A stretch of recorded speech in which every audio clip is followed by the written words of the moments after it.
نحمده ونصلي على رسوله الكريم ونعوذ بالله من شرور أنفسنا ومن سيئات أعمالنا من يهد الله فلا مضل له ومن يضلل فلا هادي له ونشهد أن لا إله إلا الله وحده لا شريك له ونشهد أن سيدنا ومولانا محمدا عبده ورسوله صلى الله عليه وسلم.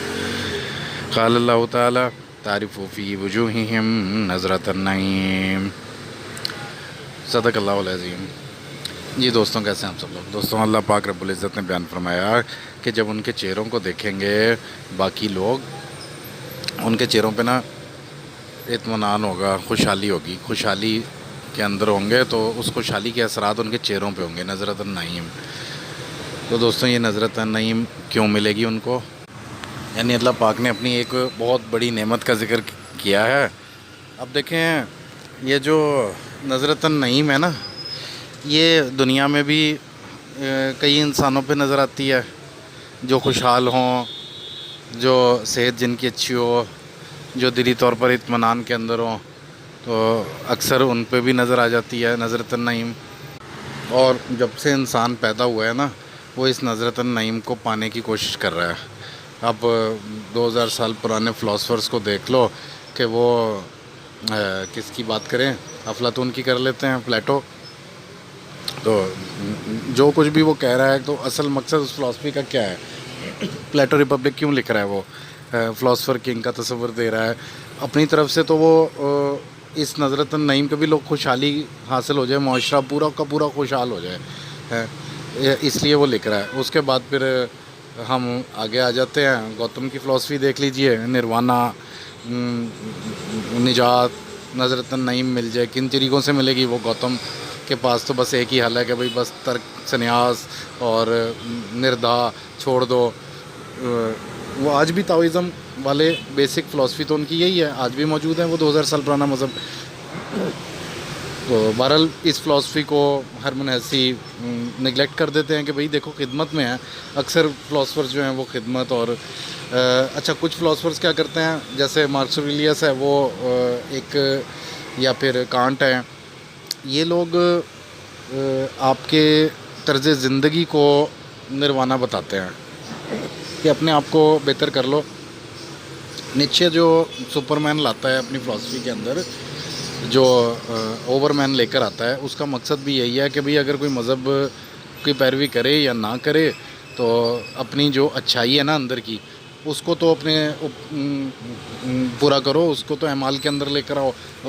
تو سب جتنے بھی ذہین ترین دنیا کے لوگ ہیں، ان کا بس ایک ہی مقصد ہے کہ بھی کسی طریقے سے دنیا کو اس نروانا کی طرف لایا جائے، اس نظرۃ النعیم کی طرف لایا جائے. یہ خوشحال ہوں، دل سے خوشحال ہوں، معاشی طور پہ خوشحال ہوں. اور اس کے بعد پھر کیا ہے کہ یعنی اکنامک فلاسفرز جو ہیں، جس میں سب سے بڑا نام ڈیس کیپٹل کا لیا جاتا ہے، مارکسزم کہا جاتا ہے. تو سب نے یہی کوشش کی ہے کہ خوشحالی ہو تو نروانا نصیب ہو، نظرۃ النعیم نصیب ہو جائے ہمیں.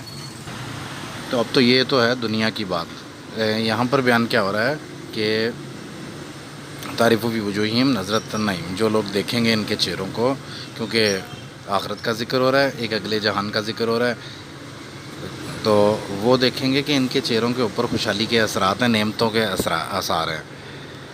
تو یہ ایک بہت بڑی نعمت کا ذکر ہوا ہے.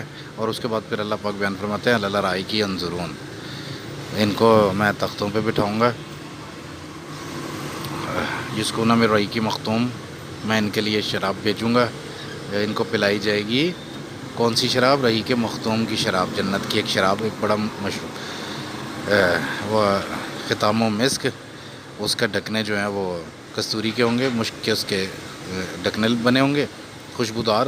کوئی یعنی کہ وہ کچھ دنیا کی شراب کی طرح سے گندی شراب نہیں ہوگی کہ جو سر کو خراب کرے اور انسان کی طبیعت خراب کرے، ایسا کچھ نہیں ہوگا. وہ ایک مشروب ہوگا اللہ پاک کا، رہی کے مختوم اور ختام و مسک. اس کے ڈھکنے، اس کی خوشبو بھی بہت حسین ہوگی اور اچھی ہوگی.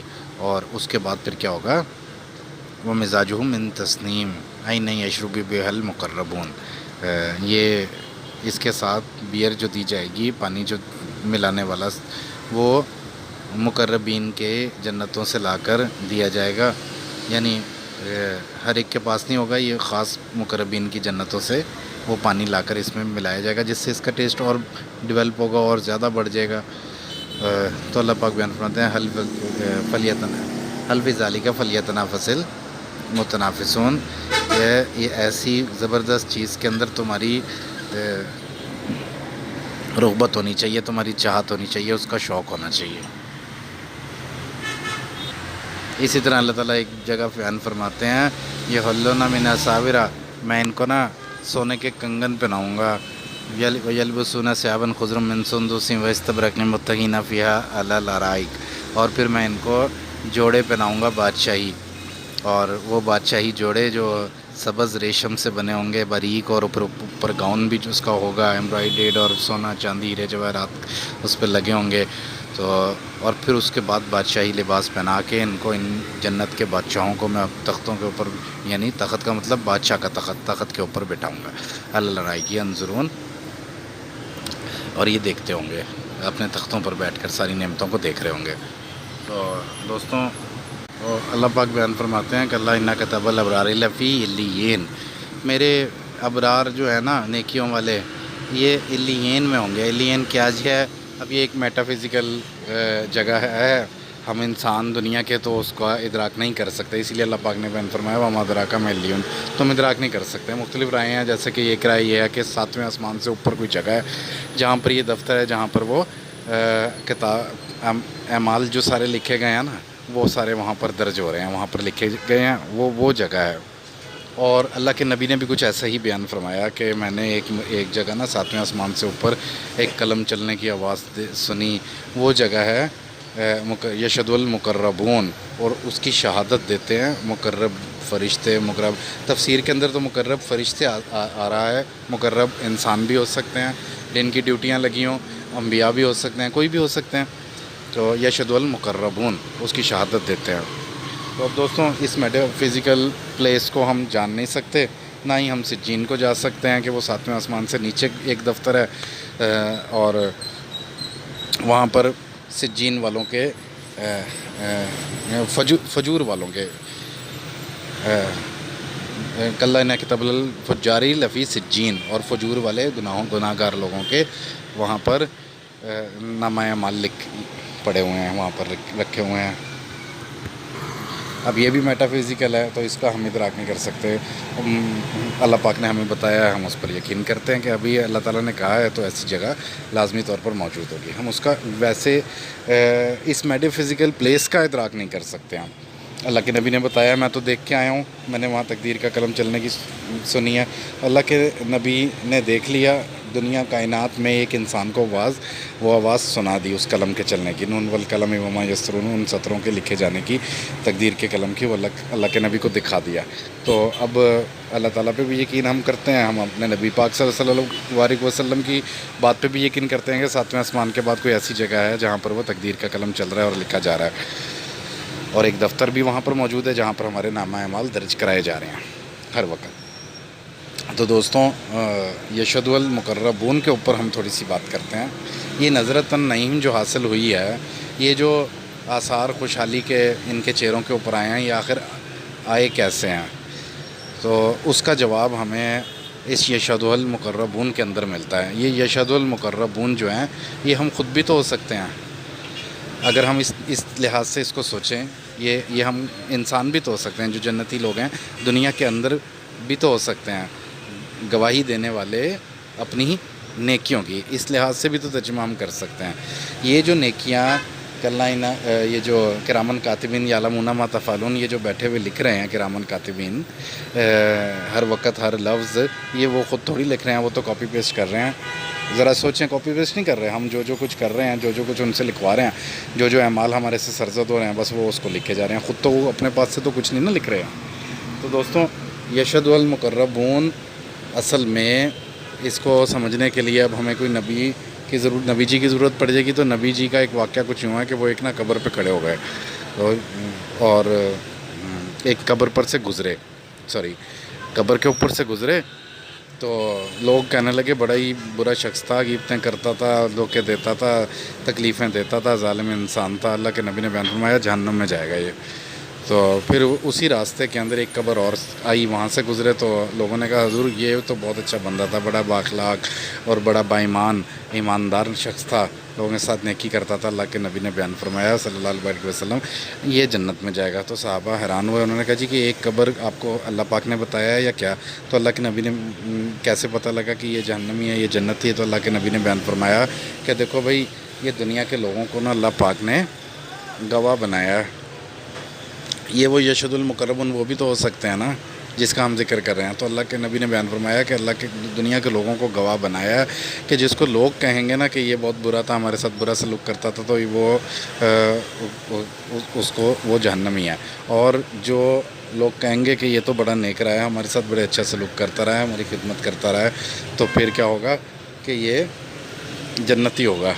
تو اللہ تعالیٰ ان کی گواہی کو مانیں گے کہ یہ لوگ اس کی گواہ، اللہ تعالیٰ کو تو پتہ ہے خود بھی سارا، لیکن یہ یشہد المقربون یہ ہم لوگوں کی، انسانوں کی ایک دوسرے کے لیے گواہی بھی ہو سکتی ہے، ہماری اپنی بھی گواہی ہو سکتی ہے۔ ہماری اپنی گواہی کیا؟ وہی نامہ اعمال جو ہم لکھوا رہے ہیں، یہ خود ایک یشہد المقربون ہو سکتی ہے اگر مقربین ہیں تو دوستوں اس یشہد المقربون کو ہم دوبارہ ذکر کریں گے اور نظرۃ النعیم کو ہم دوبارہ ذکر کریں گے، لیکن اس سے پہلے ہم ایک بات اور ذہن میں آ گئی ہے، اور وہ یہ ہے کہ جن چیزوں کا اللہ پاک نے ذکر کیا ہے، یلبسون ثیابا خضرا من سندس واستبرق متکئین فیہا علی الارائک، یہ تختے، یہ لباس، یہ سونے کے کنگن، اور پھر رحیق مختوم، اور پھر اس کے بعد پھر تسنیم کے چشمے کا پانی، یہ سب کچھ تو ہو گیا جنت کے لیے۔ کوئی نعمت ایسی نہیں ہے کہ جو دنیا میں انسان کو نصیب ہو، یہ تو جنت کی چیزیں ہیں نا، اس کے بارے میں اس کا شوق پیدا کرنے کے لیے پاک نے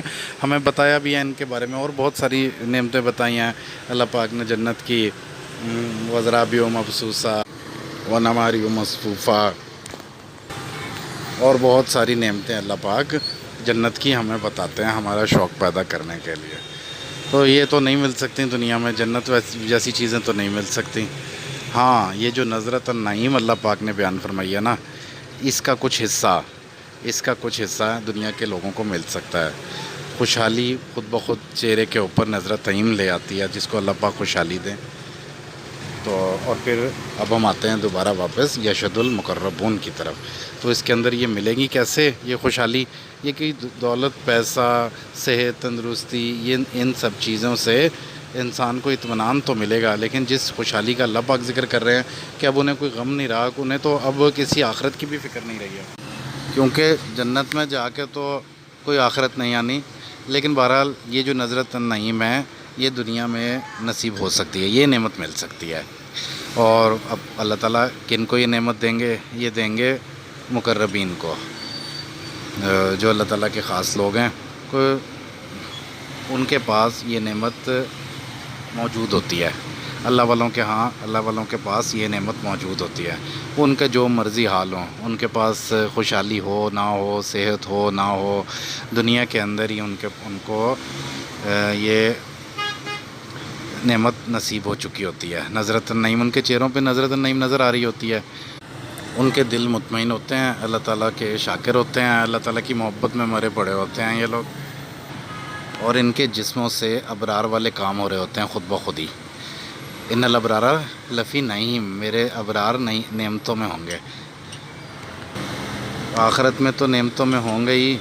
یہ جو کہنے والے ہیں نا انعمت علیہم، جن میں کئی مرتبہ نماز کے اندر انعمت علیہم کہتے ہیں، تو میں پھر ان کو نظرۃ النعیم دے دوں گا، وہ نعمتیں میں ان کو دوں گا، جنہوں نے اپنے نفسوں کو مارا اور میری حکم کی پیروی کی اور میرے دین اسلام کے اندر مکمل داخل ہوئے،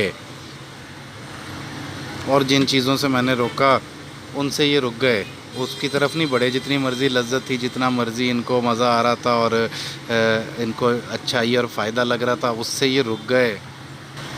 شراب، جوا، حرام کاری اور سود، ان سب چیزوں سے جن سے میں نے منع کیا تھا، تو میرے پیارے بندے میری خاطر، میری محبت کے اندر، میرے خوف کے اندر یہ اس سے رک گئے۔ یہ ہیں ابرار والے میرے پیارے، اور زندہ رہتے ہوئے دنیا کے اندر بھی جو ان کو یہ نظرۃ النعیم باقی دنیا کو نظر آ رہی ہے نا، یشہد باقی دنیا بھی اس کے یشہد ہیں، یہ خود بھی اس کے یشہد ہیں،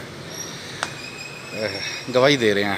ان کا اعمال ان کی زندگی گواہی دے رہی ہے خود کہ یہ یشہد المقربون ہے۔